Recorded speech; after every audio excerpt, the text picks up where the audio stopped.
Welcome to the On The Go podcast, the show where we break down big topics around money, life, and everything in between.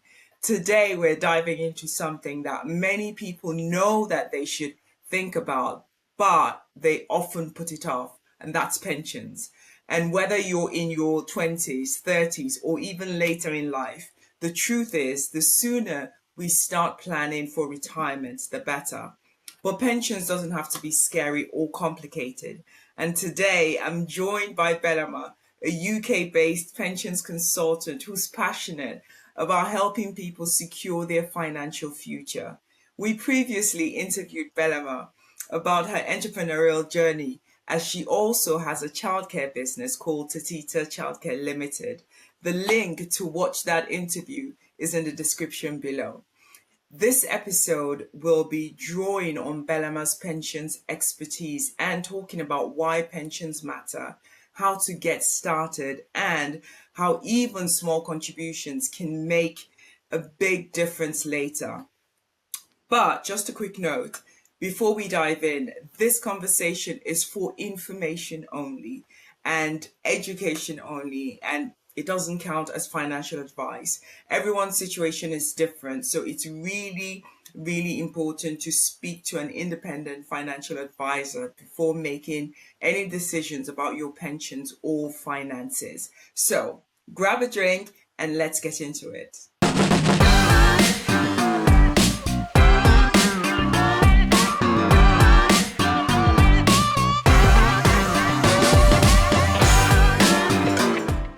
Let's start with the big picture. Belema, what exactly is a pension and why is it such a crucial part of planning for the future? Thank you again for inviting me to your podcast.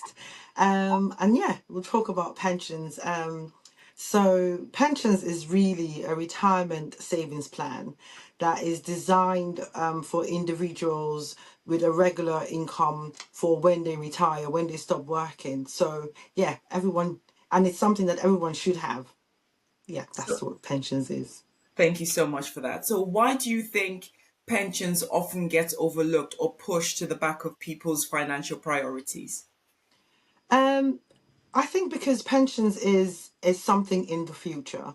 So and as much as people want to have a good lifestyle for the rest of their lives, but they have immediate needs, they have pressing needs, they have bills to pay, they have responsibilities. Very true. And so pensions kinds of your saving for a rainy day is already difficult. And so when you start thinking, oh well, when I'm 20, I should start planning for when I'm 60 or 70. You're thinking, oh, I've got enough time, I've got enough time, I've got enough time. So because of that, people just tend to push it and push it and push it until unfortunately it becomes too late. So really, I don't think there's anyone that doesn't want to save for their future, but immediate commitments, bills, just kind of like makes it almost impossible, or I should say difficult, for people to save for their future. For someone in their 20s or 30s, why is it so important to start contributing to a pension now rather than later? What's the real life impact of starting early? It's really important to start making contributions as early as possible, because it really does impact your life. The more you have, depending on the lifestyle you want, and everyone would like to have a good lifestyle. Yeah. The earlier you start, because of compound interest, because of the government tax relief that you get on your contributions, it just gives your investment fund or your investment contributions enough time to grow. So the earlier you start, the people, they always say that when you look at the stock markets and all of the investment funds, they do well over time. Like, whatever goes up and goes down, and the way the stock market does, it always is better. So you having starting early is giving whatever happens in the stock markets, it's giving it enough time to grow.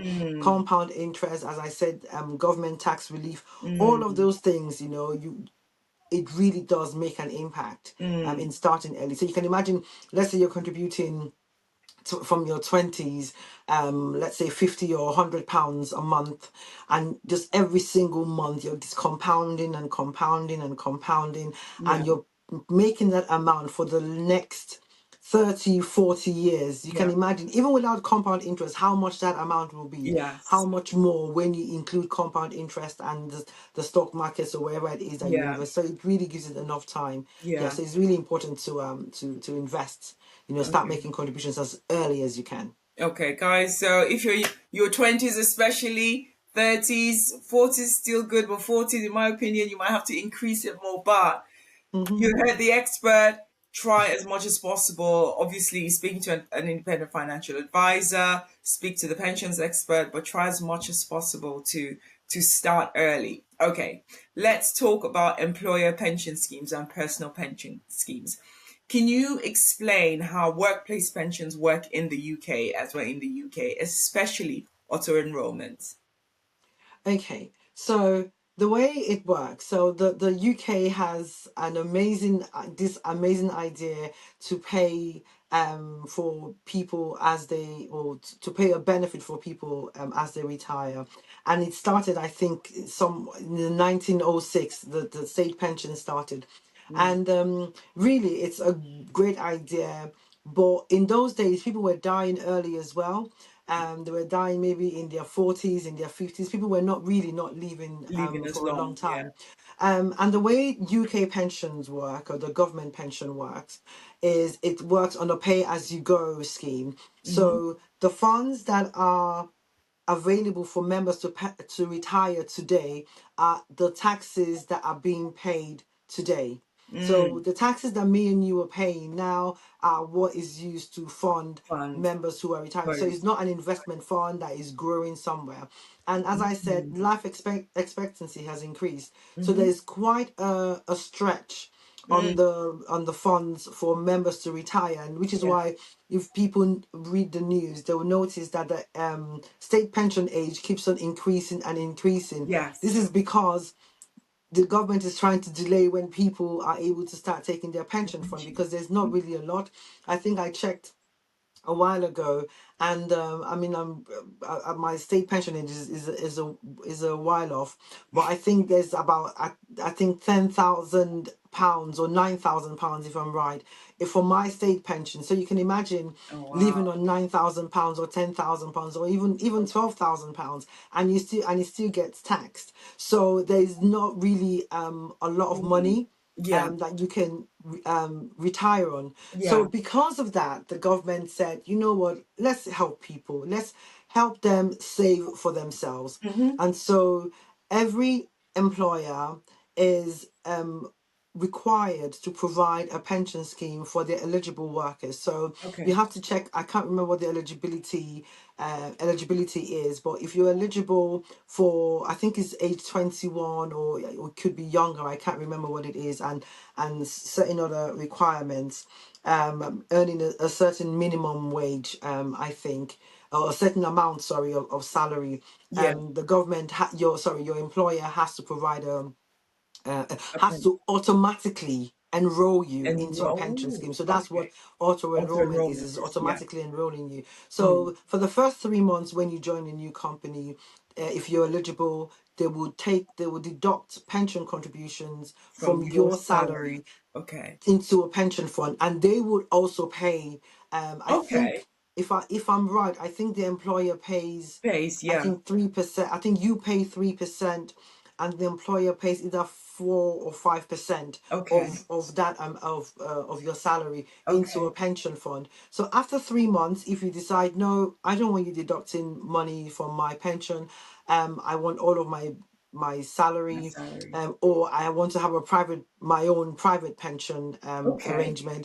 You can say to your company, no, don't enroll me. I don't want to. You can opt out, is the word. You can Okay. opt out of joining, and you can opt in. You can opt back in, whenever Okay. you want to, and then every 3 years, once you opt out, your company will rejoin you Mm-hmm. into the pension Into scheme, the and then pension again scheme. after 3 months you can You decide, I can don't want to be decide. a part of this, and you can come out. So that is what auto enrollment is. Okay. So this is like the government's way of helping and yet sort of covering their backs so they don't have to provide you with state pension that they don't have enough money for.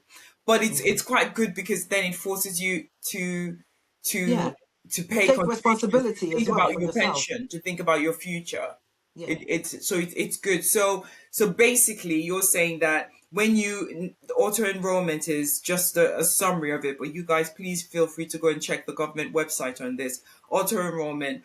If you join a new employer pension and they automatically from your they automatically enroll you into their pension scheme. They deduct however much percentage off of it, but Mhm. it's not just you paying contributions only. They also pay in addition to the contributions you pay. And Mhm. however, in all of this, you still have an option that after 3 months you can decide to opt out of it. Okay, so now we've talked a bit about pension, sort of personal or rather company pension schemes, employer pension schemes. What about personal pensions? Who would you say that they're best suited for, and how do they differ? How are they different from employer pension schemes? Okay, so I mean, personal pensions are for those who maybe don't have a person who don't have a company pension. So, Okay, or it could be a self-employed person, okay, basically someone who hasn't got an employer. an employer pension should, Uh-huh. have a Okay, personal got it. pension. Mm-hmm. And with the personal pension, you are really in charge of everything. Like there will be Mm-hmm. charges, there will be management charges, there'll be you funding it as well. There'll be the investment is doing well or not. All of that is on you. Mm-hmm. Whereas in the company pension, all Mm-hmm. of the management fees are being Yeah, paid by the by your company. company, Ah, and obviously they're that's contributing as well. But in yeah, the personal yeah. pension, you're paying the management fees. You're the only one making the The contribution. So contributions. just the difference between a Okay, company and okay. with a company pension, and this is not auto enrollment, but with the if you've got a company pension, there Mm-hmm. are certain guarantees. So with a company pension, um, they might say something like when you start getting the pension, it increase after every year. It would your pension would increase and all of that. I mean, you could get that A with a personal pension personal pension as well, but you just have to pay maybe to an pay extra for bit it. for that. Yeah. Ah, So got it. that's just how it Okay. works. Yeah. Okay. So is it possible or even advisable to pay into both a workplace pension, like a company pension scheme, and a personal pension scheme at the same time? Yes, you can pay into both, but you just have to be careful. So, as much as the government wants you to pay into a pension into your retirement, Yes. they encourage you by giving tax relief Okay. on the payments that you make. When your company makes a deduction on your from your salary into a pension scheme, Mm-hmm. there's a tax relief. So there's a way it's paid so Mm-hmm. that basically the government is just encouraging you to pay in. Mm-hmm. Now there's also an annual allowance. So at the end of the year, there's like, and I should have checked this up, but there's a maximum amount that you get a tax relief on. So you have to be careful that if you're paying, so let me just say 40,000. So let's say you are allowed to pay, you get tax relief on the maximum amount is 40,000. You have to make sure that the amount you're paying into the company pension and the personal pension doesn't exceed Ah, 40,000. So if you exceed that amount, then there's a hefty hefty fine. tax. Oh. Yeah, on not a fine. It's just taxed. Okay, it's We tax. could Yeah. call it a fine, Okay. but the government would call it a tax. There's a tax on any amount over the annual allowance. So you just have Okay. to be careful that whatever the total amount you're paying into a company pension and a personal pension doesn't exceed that Exceed amount. that amount. Okay. Okay. So for the self-employed, what pension options exist, and how can they also start saving without an employer being involved? Well, because they don't Uh, have an employer. Well, so self-employed, so it depends. So you can have a personal pension, Mm-hmm. and there's Okay. something called a self-invested personal pension, which Okay. is a personal pension but self-invested. There are lots of things with that one, and you need specialized advice for that, Advice for because that. with that you can buy properties, you can Okay. under your company name, you can do various things. And then there's another one called a small a small scheme, or small self-administered scheme. I can't remember. It's SAS. I can't remember what it is, but that's Okay. for if you've got under 12, I think under 12 trustees. But I think that'll probably be different from having that. But anyway, so I think the two options really for an employer Then or the self-employed person self-employed. is a self-invested Okay. personal pension, which is the Self-invested SIP, personal pension scheme. and the personal pension. And all of these you can just go to, not raising any brands or anything. So you've got like Standard Life, you've got Okay. Aviva. There's quite a few of them that you can just go onto the open market. You can just Google and find And out. just find Hargreaves out. Lansdowne. There's quite a few of them that you can just Google and just do some research on. On. So this is for people who are self-employed. So if you go and do your research on schemes like so that's SIP, you said SIP. Hmm. self-invested personal pension schemes. Hmm. Okay, Yes. lovely. So you can do that, guys. I am sorry, guys, I have to say this again. Before we continue, I'd like to point out again that this episode is for information only and is not financial advice. Belema is not giving us financial advice. The information that she's given us is to educate us, for you to take this information and do your research and find an independent financial advisor and start speaking to them so that they can give you financial advice based on your own situation. Okay, now please, as I said, do speak to an independent financial advisor. I know it seems as if like I'm a broken record saying it over and over again, but I think it's really important that we get this. This is not financial advice. We are giving it for information only, and also educational only. When it comes to contributions affordability, Belema, how much should someone aim to contribute to their pension realistically? Is there like a rule of thumb that you should look into, you should start contributing? There isn't a rule of thumb, and it's not a one size fits all Okay. kind of thing. It's Okay. really you looking at what you have, your income, Okay. and saying, okay, what lifestyle do I want to have in Okay. 30, 40, 50 years time? Okay. Am I happy do I just want my mortgage paid off and then I'm happy to just be at home? Some people want to be able to change a car every 3 years. Some people want to be able to travel once a year. Some people Mm-hmm. want to be able to travel twice a year. Some people do not want to travel. So you just have to look at your lifestyle and decide, okay, what do I want? What will I be comfortable with? What Mm, am I happy with? And mm, then decide, okay, and then work backwards and say, okay, how do I want to fund that lifestyle? mm. So, and it also depends on when you're starting. So if you're starting from your 20s, you can say, okay, You I'm going have to be more putting time. 50, £100 a month, depending on what your funds or what your expenses, your outgo is now. You can then Mm, decide, okay, I want to put 50%, or I want to just put, I'm just going to stick to what the auto enrollment and just put 3%, or whatever it yeah. is. If you're much older and you found that oh my goodness, you've just woken up one day, I have to think of retirement, then you have to, and then and you do not want to rely on the state pension, Mm-hmm. then you have to think, okay, I need to start putting more As towards much. my Yeah. pension fund, so towards my retirement. So it really depends on your lifestyle, and Mm, you have to work backwards. You have to seek financial advice, mm, and they'll be able to go through your expenses with you now, your outcome, your income, your outgo. They'll be able to sit down with you and then say, okay, what can you afford to pay? And they mm, will work with you towards, and then they'll tell you, they'll be able to give you, okay, this is your goal, this is the lifestyle mm. you want, this is Yeah. lifestyle one, lifestyle two, lifestyle three. Do you want to provide for your a spouse? Do you want to provide Oh for your yeah. children? Children. Are you planning for, have you got any big life events coming, a wedding or your children's wedding? They'll be able to look at all of those life events and then say, okay, this is how much you should be able to contribute towards your pension fund. Mm, So I would say definitely 100% seek financial advice. I would also say there's a government website, I think it's called Pensions Wise, and okay. they are able to help as well, Mm-hmm. to give you advice. And I Yeah. think there's another one called Pension B.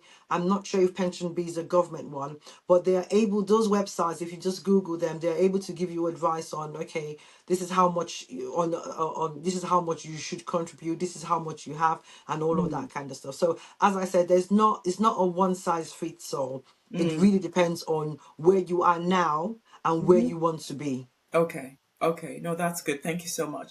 So we often hear pay as much as you can afford, right? That's what, experts say. But how can people figure out what's affordable while they're juggling other financial goals? That's why it, as I said, a financial advisor would do that. I mean, Yeah.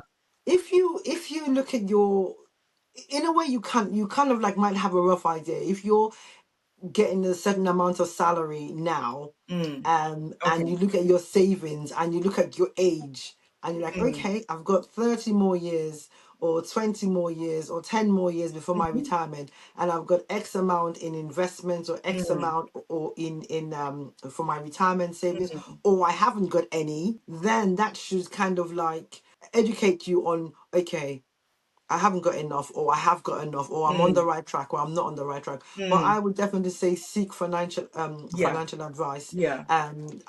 and seek financial advice early. I think some people wait until they're in their 40s and their 50s.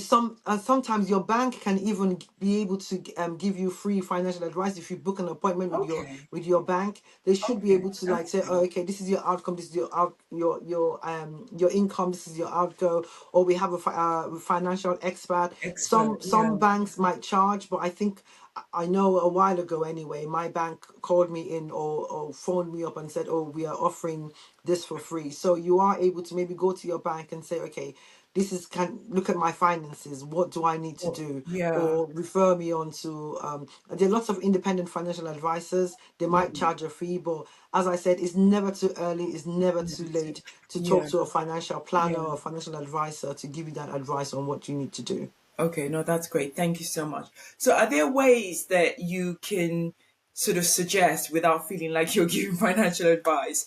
Where are there ways to boost one's pension without it feeling like a big financial sacrifice? Everything has to be a sacrifice. You know, you, in order to get a great tomorrow, there's so many things you have to sacrifice today. You know, Mm, just true, like if you want to get a good education, you true. have to sacrifice, I don't know, going out with friends every night. You have to sacrifice, you know, for a good financial to be to have a good savings. You have to sacrifice not having to eat every night, or eat out every Out night, every sorry, night, not eat yeah. every night, eat out every night. You might sacrifice one or two holidays. You might, if you want to buy a property, you buy a home, you have to sacrifice some things. So everything Basically, requires you have to some kind sacrifice of something to get what sacrifice. you want. Yeah, in Yeah, order to have a great retirement, you know, you have to work hard now when you're young and you've got the energy, because you know that as you get older you wouldn't have that amount yeah, of time or yeah, energy. So you have to make sure. I think a story that is coming to mind is I think is the ant who works so much during the summer so that it can yeah. rest in the winter. In the So winter. they're forever working, and it just has to, Yeah, they're sacrificing their that's summer, true. you know, so that they can rest in winter. And that's just how you have to look at it, that you have to Yeah. work hard in your summer, your young days, so that you can enjoy and rest the Enjoy winter days, and put your feet up and put in your the feet older up days. and fly everywhere, Yes. you know, and Yeah. decide, oh, I want to work. You know, I've got a friend who's in his I think in his 60s. And my husband was telling me the other day about some people in his work who are close to 70s, who work just one day a week. Oof. you know, and that's because they have built enough money and funds so that they Yeah, so just they want to can keep have that busy, so they're kind of, only going in 1 day a week or 2 days a week, yeah, you know. So you don't want to be in your 60s and in your 70s and you have to work, you have to do actually, 9 to 5, you have to yeah, do this, you have to, because you haven't taken care of the future. So yeah, you want to prepare for that now by, you want to be that person who is just going into work for a consultation, or just once a week, and you don't have to, but you're just doing it because you just want to do that. So you have to make sure that's you work true. hard, you sacrifice That's now to true. be able to do that later. Actually, that's true, just because I remember watching a video on Facebook about this it was some news in America, and they were saying about this man that was in his 70s, and he still had to work, and not just work 2 days. He still had to work. I think the same amount of time somebody in their 20s is working, like as in a full Mm, time job, and yeah, because he didn't have any savings, literally yeah, no savings, so he was working to survive, pay yeah, the rent yeah, and all of that stuff, because he hadn't really thought about pensions. It was like old age seemed to yeah, surprise him. Do you know what I mean? And so yeah, it's yeah. true. You you sacrifice when you're younger. How younger, you just sacrifice when you're younger for your Hmm. to save up. No, that's really really true. So now I wanted my next question about, or my final question about contributions. We still have other questions. My final question about contributions and affordability was saying, what would you, if someone were to ask you, what's the impact of increasing, say they're already paying contributions, they're in their pension scheme and they're paying contributions, now what's the impact of increasing their contributions by even 1% or 2%? What would you kind if of, if you had to if you maybe can, yeah, quantify? I would say whatever amount you can put and more, put as Mm, much as possible as you mm, can. mm, As I said, because of compound interest, because of the tax relief. And when I say put as much as you can within the government annual allowance, an within the allowance, government yes. limits. If not, there's really no point, because you get taxed more.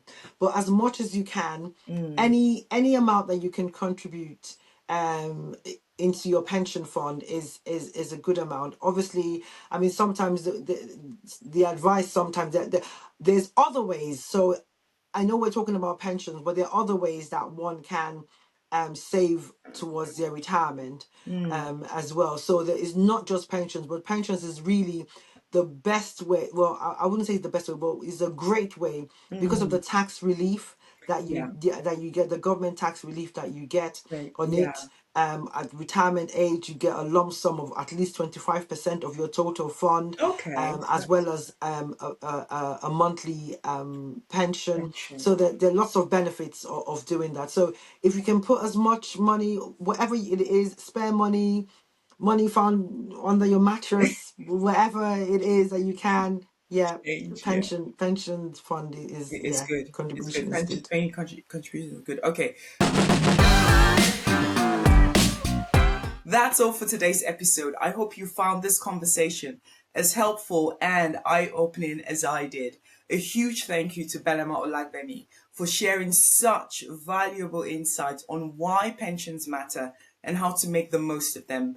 But we're not done yet, because next week we'll be continuing our conversation, diving into the most common concerns and misconceptions about pensions, how you can take control and stay informed about your retirement savings. You won't want to miss it.